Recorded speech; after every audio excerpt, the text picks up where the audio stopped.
সুপ্রভাত সবাইকে। আশা করি তোমরা সবাই খুব ভালো পুজো কাটিয়ে নিয়েছো। আমরাও আশা ভালো কাটিয়েছি। ষষ্ঠী, সপ্তমী, অষ্টমী, নবমীর পুজোর ভিডিও তো তোমরা অলরেডি দেখেই নিয়েছো। আশা করি সেটাও খুব ভালো লেগেছে। আজকে দশমীর পুজোর সব বিবরণ তোমাদের আমি ডিটেলে দেখাতে চলেছি। চলো তাহলে তোমাদের নিয়ে শুরু করি। এখানে শুরু হয়ে গেছে আমাদের দশমীর পুজো। চলো গিয়ে দেখি কি কি হচ্ছে। বিদেশে দশমীর পুজো কিভাবে হচ্ছে সেইটাই আমি তোমাদের সঙ্গে শেয়ার করছি।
এখানে রাখা আছে একটি দর্পণ। সেই দর্পণে প্রতিমার প্রতিচ্ছবিতে গঙ্গাজল ঢেলে প্রতিমাকে বিসর্জন দেওয়া হচ্ছে। হ্যাঁ, আমেরিকাতেও পাওয়া যায় গঙ্গাজল।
আমাদের দশমীর পুজো এখানেই শেষ। এরপরে আমাদের হচ্ছে বিসর্জনের নাচ, ধুনুচি নাচ, সাথে হবে মাকে বরণ করা আর সিঁদুর খেলা।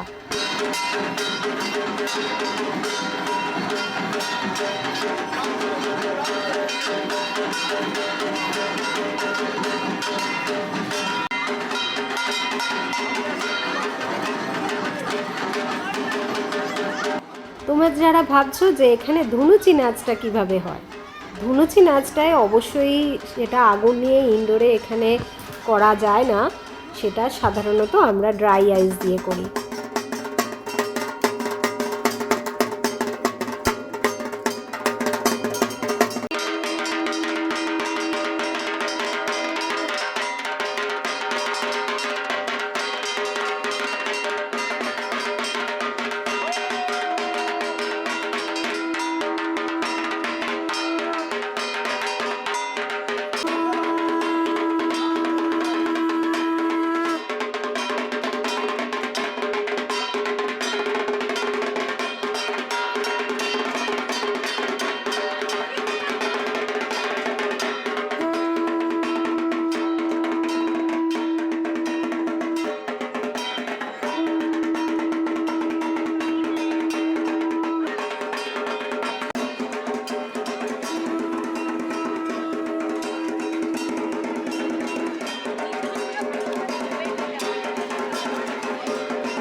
পুজোর এমনি কাজ সব কিছু শেষ হয়ে গেলেও একবার কিন্তু বিশাল একটা কাজ বাকি, সেগুলো হচ্ছে সব কিছু গোছানো।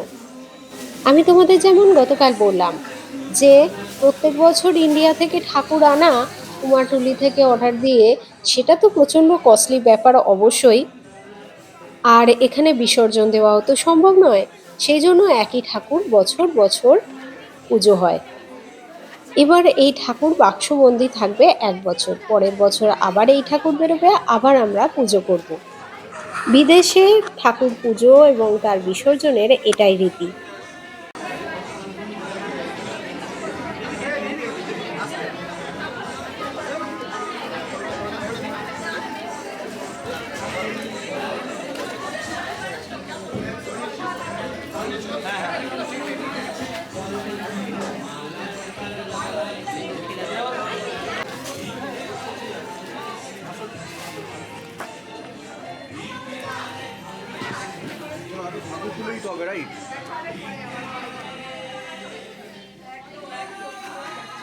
আর হ্যাঁ, এখানে কিন্তু প্যান্ডেল তৈরির কাজ ওই 2-3 ঘন্টার মধ্যেই করতে হয়, আবার খুলেও ফেলতে হয় সেই 2-3 ঘন্টার মধ্যেই, কারণ যত বেশি সময় লাগাবে তত বেশি ভাড়া দিতে হবে।